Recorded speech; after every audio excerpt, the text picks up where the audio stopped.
Pessoal, como o volume 5 da Física C foi esgotado na última aula, nós vamos adentrar no volume 6 da Física C. Gerador elétrico, mas finalmente entender como é que uma pilha funciona. Vamos a ela. Olha só. O negócio é o seguinte, ó.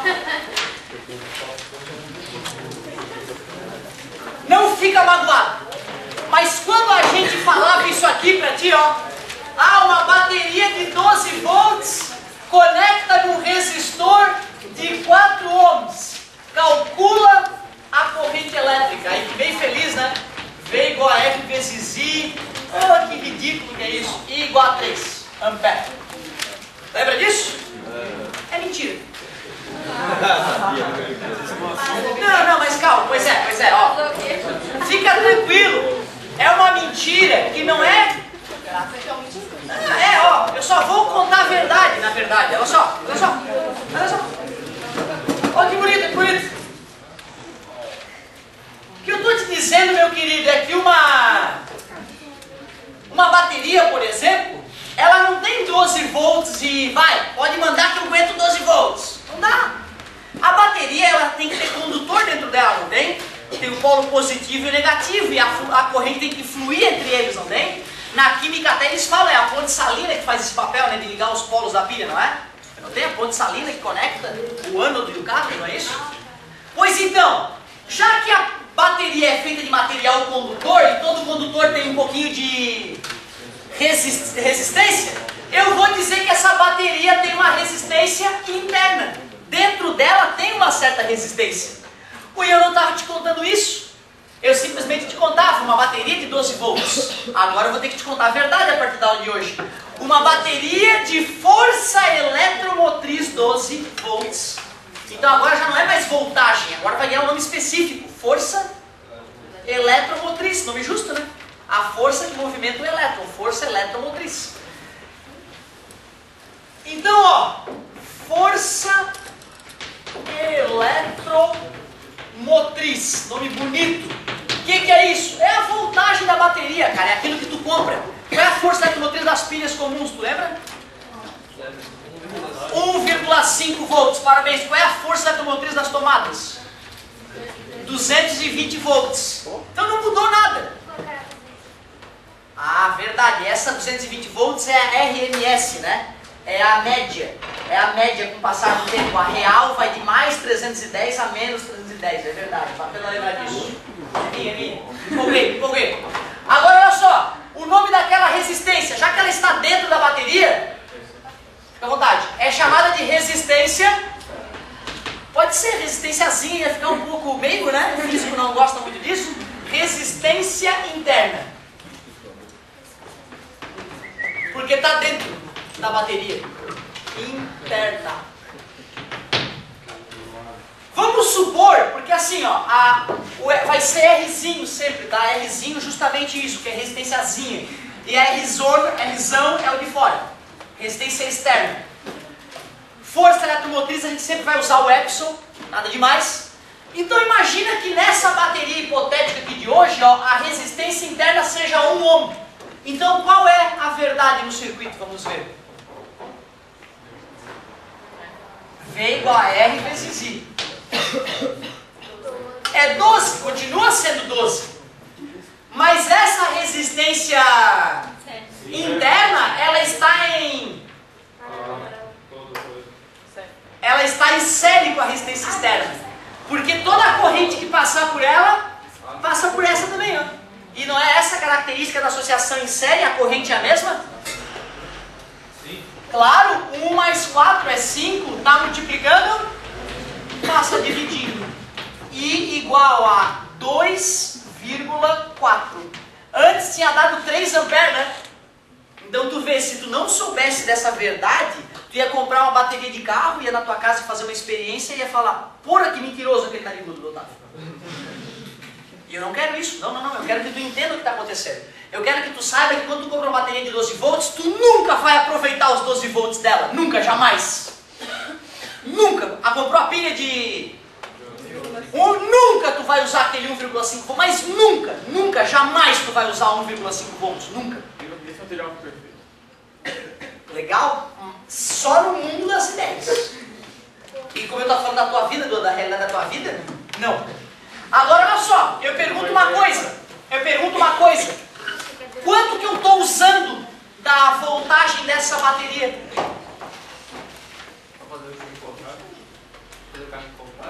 Poderemos? Porque assim, ó, quando eu fiz essa conta, dá a sensação de que eu estou usando os 12 volts, né? Mas eu não estou usando 12 volts. A pergunta é, que conta que eu faço para descobrir que voltagem eu estou aproveitando dela? Fazer o caminho contrário só contando um resistor. Parabéns, garoto. Agora eu entendi o que tu quis dizer, que bonita ideia. Vamos analisar só o resistor de fora. V igual a R vezes I. Vou fazer assim, ó, vou chamar de Rzinho 1, Rzão 2. Esse aqui era o 1 e o 2 juntos, não era? E aquele ali é só o 2 agora, vamos ver. 4, 2,4, então peraí, 16 vai 1, 8, 9,6 volts está caindo em cima do resistor externo.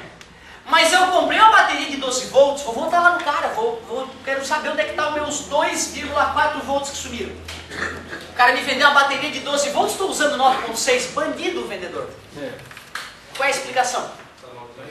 Está dentro da própria bateria. Para a bateria poder funcionar, ela tem que gastar com a resistência dela alguma coisa. Ó que merda! O aparelho gera, mas com ele próprio ele já gasta. Quanto que eu estou gastando? É, né? Como é que eu poderia fazer esse cálculo? Fazendo V igual a Rzinho, vezes I, quanto é que é o Rzinho? 1, quanto é que é a corrente? 2,4, na matemática profunda, 2,4 volts. Primeira coisa importante perceber, mesmo sem ter aprendido a teoria nova sobre geradores, por exemplo, uma bateria, tu usando apenas o V igual a R vezes I, a fórmula sagrada, com uma pitadinha de bom senso, tu mata um monte de questão legal. Tu sabe qual é a voltagem aplicada no resistor externo, tu sabe qual é a voltagem perdida internamente na bateria. Só que para facilitar a vida do aluno, a gente já pode montar equações prontas para isso, o aluno não tem que pensar. Isso é ruim. Mas para o aluno que tem mais dificuldade ali, ele pega a equação prontinha, aplica ela e sai fazendo gol. Essa é a ideia. Essa pronta seria aquela do V no Rzinho, tal, menos Rzinho. Olha só. O que é isso aqui mesmo? Eu falei que é um gerador elétrico. Quando a gente fala em gerador, galera, não precisa ser gerador de botar combustível para gerar. Gerador elétrico. Não precisa ser aquele de botar combustível, ligar e gerar, tá? Pode ser uma bateria também, é chamada fisicamente de gerador, sem problema nenhum. Qual é a equação que me permite descobrir a voltagem que esse gerador vai aplicar fora do circuito? Ué, é só eu pegar a força, que é aquilo que ele gerou, e subtrair o que ele perdeu. Como é que eu calculei quanto ele perdeu dentro dele? R vezes I. Rzinho vezes I. Cuidado, hein? Aquele Rzinho é a resistência interna. Pronto, esta é a equação do gerador. Observem vocês, meus amigos, gerador, que esta equação eu não precisei usar ela para achar o 9,6. Mas eu poderia, né? 12 menos 1, que é a resistência interna, vezes 2,4. Fica 12 menos 2,4, que dá 9,6. Importante perceber isso. Essa equação é para te facilitar a vida, não é para te ferrar. Daria para tipo, fazer uma regra de 3, se tipo, com 3 dá 12, com quanto vai dar 2,4? Tu tá dizendo regra de 3 para descobrir o quê? O quanto eu vou perder? Não, achar o 9,6. Esse não daria, cara, da gente fazer a regra de 3.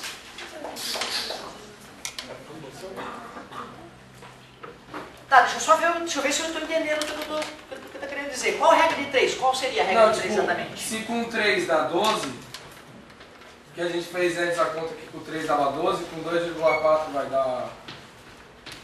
Com 3 dava 12, não tinha resistência interna. Isso. Com 2,4 vai dar 9,6. Com 2,4 vai dar X. Com isso tu quer calcular o que será? Achar o 9, se dá o 9,6. Mas aí é que tá, cara. Quando eu usei o 2,4, eu estava usando o resistor interno, né? Isso que é importante ficar claro, eu já sabia o resistor interno, então tudo bem. Ou seja, nessa tua regra de 3 está embutida essa forma, porque tem o R ali, né? É isso que eu estava querendo entender, né? Que não pode ter uma regra de 3 sem ferramentas, né? Então realmente, daria se tu soubesse já esse 2,4. Só que só saberia esse 2,4 se estás consciente, né, do que está acontecendo no circuito, né? Tudo bem, sem problema. Ah, olha só, a colega já quando ela falou de regra de 3, ela estava falando de outra coisa. Ela pensou nessa resistência comparada com essa. Como 1 equivale a 20 por 25% de 4. Não, mas eu pensei tipo 5. Tudo bem. Então quando o circuito todo tem 5 ohms, vai dar uma certa resistência, né? Como eu reduzi, por exemplo, de 4, né, de 5 passei para 4, ou de 4 passei para 5, tu vai aumentar 20%, sem problema nenhum, vai funcionar. Beleza. Agora, olha só, primeiro eu fico feliz de saber que o cara tem matemática para não precisar da fórmula. Isso é um bom sinal. Mas eu fico também preocupado, será que se o cara na própria questão exigir ou colocar as equações originais, será que esse aluno vai ter familiaridade para resolver essa questão? Por isso que eu também sugiro que quando tu puder, tu use as equações que a gente trabalha com vocês. Tá? Porque tu não te familiarizar com essa equação vai gerar dor de cabeça. Por exemplo, vai ter outra equação parecida com essa na prova, ó, no formulário. Se tu não te acostumou qual é qual, como é que tu vai identificar, né? Essa é a equação do gerador, adivinha? Equação do receptor, o cara que recebe energia. Equação do cara que gera, equação do cara que recebe. Olha a diferença. Só isso aqui, né? Essa aqui vai aparecer depois. Vai aparecer depois. Parabéns pelas colocações, estou gostando de ver. Fala, meu querido. A resistência do material é sempre constante. E aí, galerinha, eu pergunto a vocês, a resistência de um material é sempre constante? Não, né? Só se for um material ômico, que obedece à lei de Ohm, a primeira lei de Ohm. O dobro da corrente, o dobro da voltagem, o triplo da voltagem, o triplo da corrente. Tem materiais que não são ômicos. Pergunto mais, temperatura e resistência elétrica estão relacionadas? Sim, via de regra, aumentando a temperatura, aumenta a agitação molecular e dificulta a passagem da corrente elétrica. Mais ou menos como dilatação. Eu mostrei para vocês com a fórmula parecida com a da dilatação, certo? Ficou mais ou menos assim, ó. A variação da resistividade de um material depende de uma resistividade inicial, depende do coeficiente de variação de resistividade e depende da variação de temperatura. Porém, existem materiais que, aumentando um pouco a temperatura, a resistência cai antes de aumentar. Isso pode acontecer, tá? Como se fosse uma dilatação anômala, mais ou menos isso. Exatamente, legal. Mas espera aí, pessoal, só antes de ir das perguntas, eu adoro as perguntas, mas às vezes elas podem acabar interrompendo o fluxo da aula. Olha só, equação de que grau? Primeiro grau, crescente ou decrescente? Primeiro eu teria que colocar, depende, né, de quem é o X, quem é o Y, que está variando, né? Mas parabéns, já que eu vou comparar a voltagem com a intensidade de corrente, já que o meu X seria esse cara aqui, né? E na frente do X tem o A, é o coeficiente angular, e aí aqui é negativo, então é decrescente, certo? Espera aí, para eu esboçar esse gráfico, vamos pensar no I igual a zero. Quanto é que dá a voltagem se o I é zero? E, parabéns daí, né? Concorda comigo? Bota zero ali, E menos zero E. Aí eu boto um certo valor de I, vai subtrair do E, vai começar a cair, né? E como é que eu sei que é uma reta mesmo? Equação de primeiro grau. Ou seja, todo gerador, se tu vai fazer um gráfico da força... mas na verdade não, se tu vai fazer um gráfico da voltagem nos polos em função da corrente, sempre vai dar esse gráfico aqui. Esse gráfico é tão famoso que é chamado de curva característica dos geradores.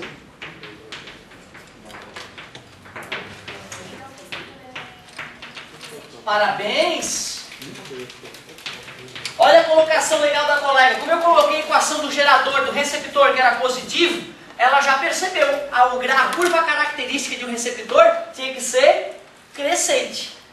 Além de saber que isso é a força eletromotriz, tem que conseguir descobrir o que é aquilo ali. É a máxima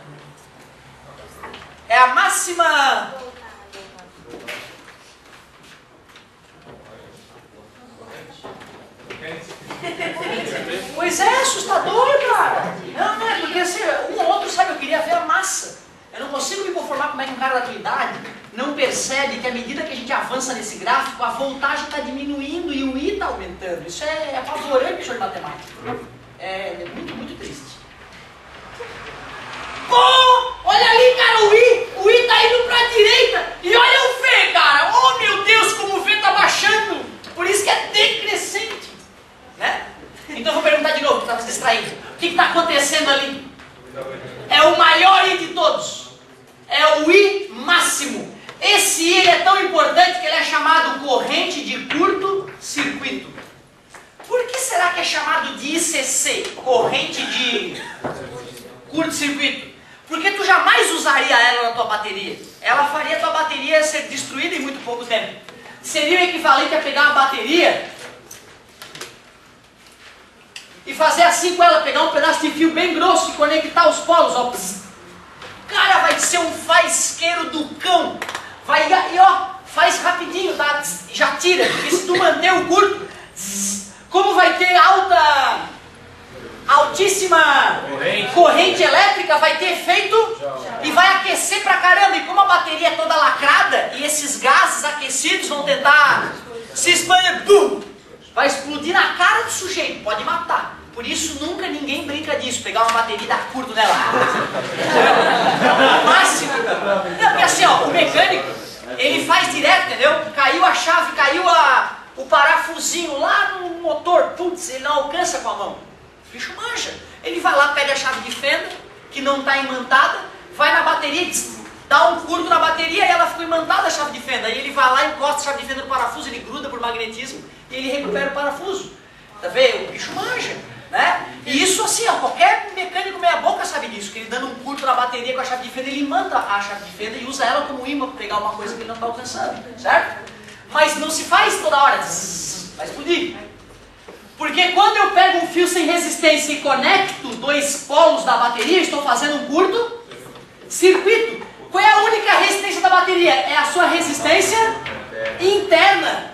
Toda a energia da bateria vai ser despendida na sua própria resistência interna. Quem é que vai fazer isso? Comprar uma bateria para a energia da bateria ser jogada em cima da própria bateria, explodir a bateria. Mas vem cá, o que é essa equação mesmo? Como é o nome dessa equação? Eu sempre esqueço. Obrigado, a equação do gerador. Quando eu faço um curto-circuito, olha só o que rola com a voltagem. Cai para zero nos polos, cai para zero a voltagem. E aí vamos ver como é que calcula a corrente de curto-circuito? Menos passa R vezes I igual a E, está multiplicando, passa. Olha lá como é que se calcula a corrente de curto-circuito. É só pegar a força eletromotriz e dividir resistência interna. É pegar toda a voltagem disponível na bateria e tascar em cima dela própria. Claro que não vai ser bom resultado. Por que é importante saber a corrente de curto-circuito? Porque sabendo a corrente de curto-circuito, eu consigo saber qual é a situação mais eficiente da bateria. Como assim? Olha só, cara, o que eu vou fazer agora exige uma matemáticazinha interessante. Mas é bacana uma vez na vida, uma vez na morte fazer isso. Tu não vai precisar fazer isso, tá? Eu vou fazer contigo pra gente fazer essa aula funcionar muito bem. Olha só. Olha só.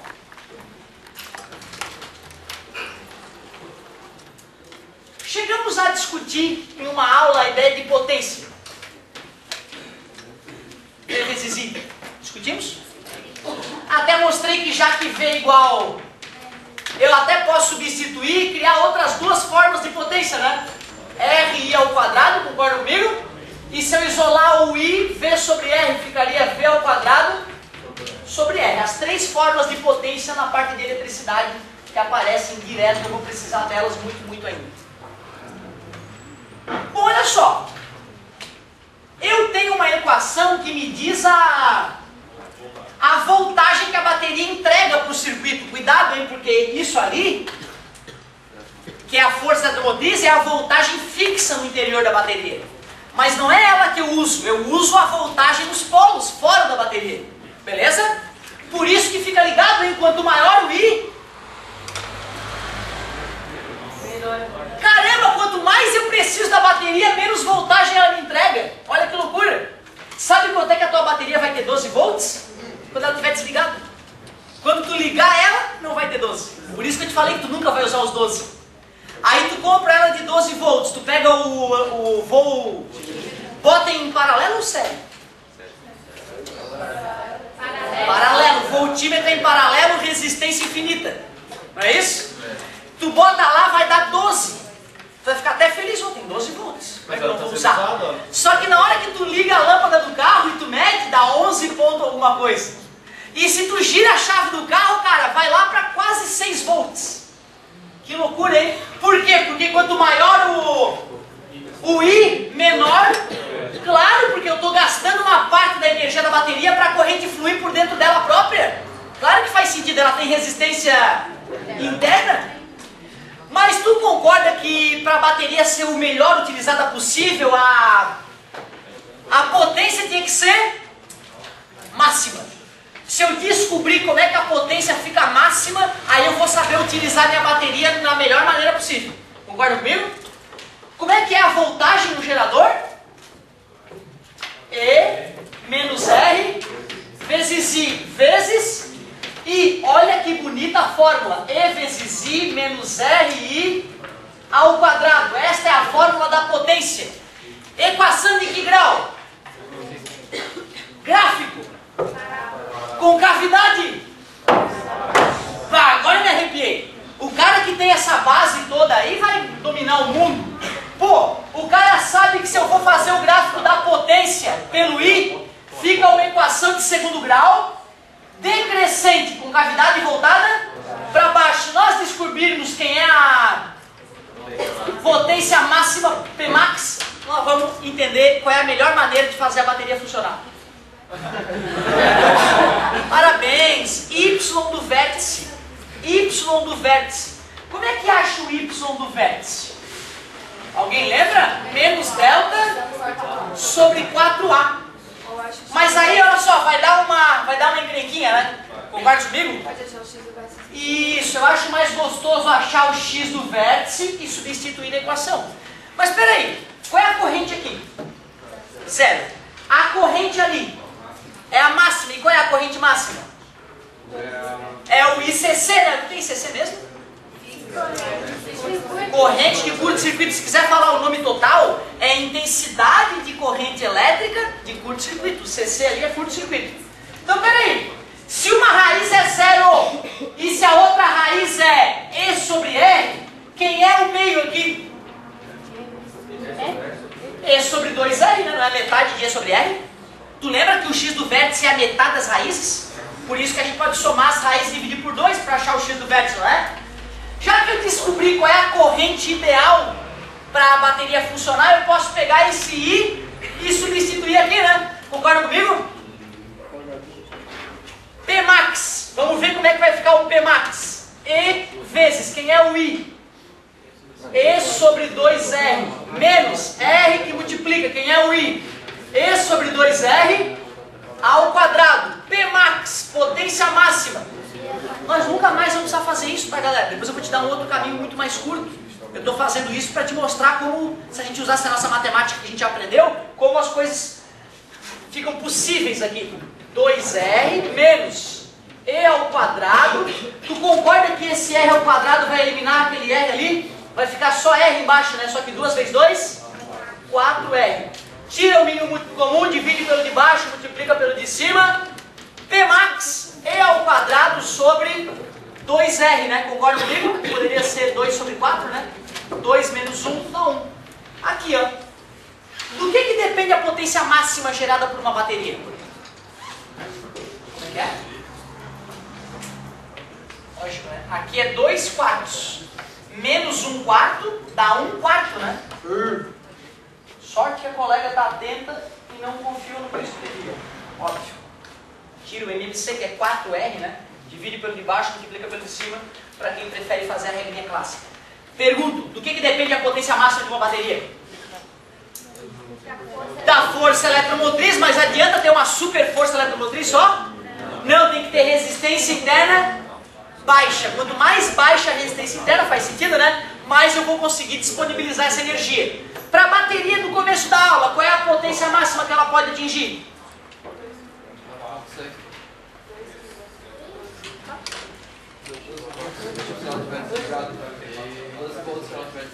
Qual é a potência máxima atingida pela bateria do começo da aula? Calma.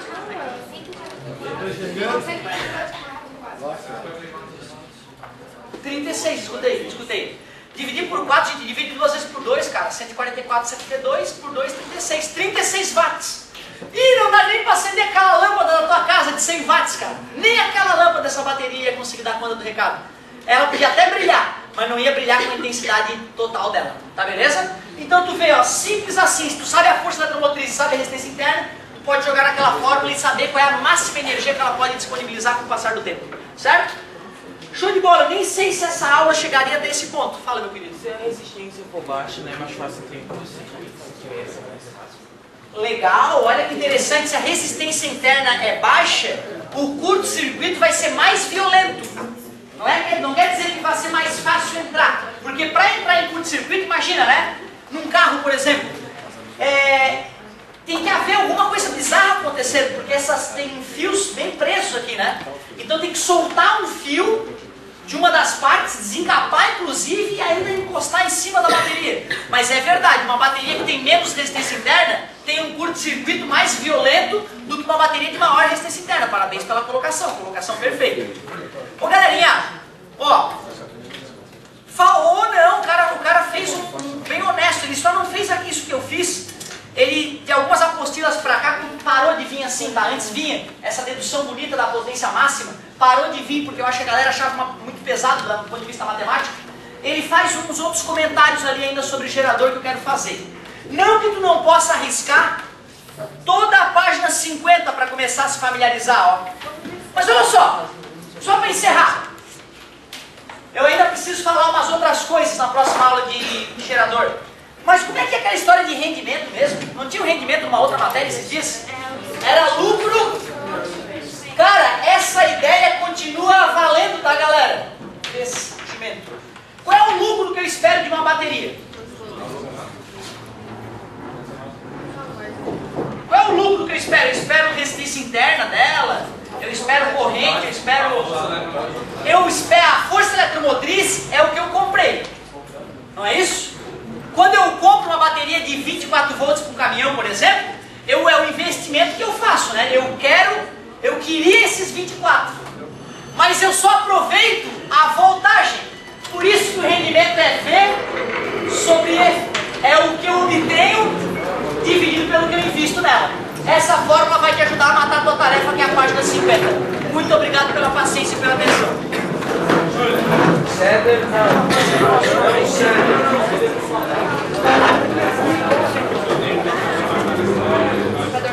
Eu vou te explicar qual é a diferença entre o e o V. Peraí. Eu vi isso no material.